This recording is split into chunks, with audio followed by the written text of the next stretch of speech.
The Kenya Forest Services, the KFS, and the National Environmental and Management Authority, NEMA, have moved to effect a decision to suspend the licenses they issued to a private developer for a golf course and a restaurant in Gong Forest. KFS and NEMA wrote Karura Golf Range Limited, citing various reasons for suspension of the licenses that they had initially issued. Earlier, KFS had sidestepped queries about the proposed commercialization development of the projects. Let's get more from our very own Benkiroy. Kenya Forest Service and the National Environment Management Authority on Wednesday moved to implement CS Duale's suspension of the licenses granted to Karura Golf Range Limited, writing letters to the developer to effect the decision. KFS, in its letter to the developer, noted that the developer had failed to submit an environmental impact assessment report detailing public participation and also failed to occupy the licensed area within 12 months of signing the license.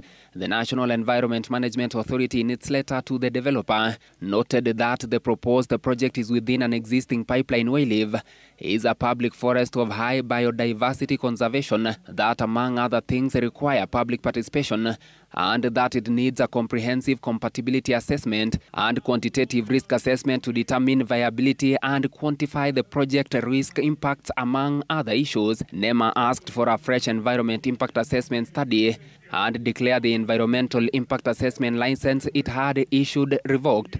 NEMA Director General Mamo noting that the project could not proceed until a new license is issued by the authority. Our efforts to draw responses from KFS Chief Conservator Alex Lemarkoko earlier on Wednesday had drawn blanks as he deflected questions on responsibility, stating that the matter is being handled at a higher level, the Office of the Cabinet Secretary for Environment. It is true that there is a special use license that was issued on an area that is in itself is within the Kenya pipeline wayleave, where we have the pipeline down there, and that matter is already being handled by the CS. It will be good for the CS to be the one handling that matter now. KFS shifted focus to a private developer, allegedly claiming ownership of a plot within the Ngong Road Forest Sanctuary. Lemarkoko revealed that the developer serviced when forest fencing works began. We have institutions and persons who seem to claim part of this forest. They claim to have title deeds, and title deeds in a forest that is gazetted are irrelevant and null and void. Environmentalists continue to voice concerns, warning that such developments pose a serious threat to Nairobi's dwindling urban green spaces. And I believe that Honorable Duale has got what it takes to bring these people to recommit. Things cannot continue as they have been for the last 40, 50 years.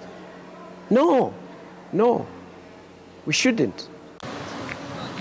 In an effort to contain the growing fire, the Kenya Forest Service refrained from commenting on this forest in question, despite having controversially granted the developer a license in 2023. Instead, the agency focused its attention on developers eyeing a plot of land just meters away from this sanctuary, putting them on notice.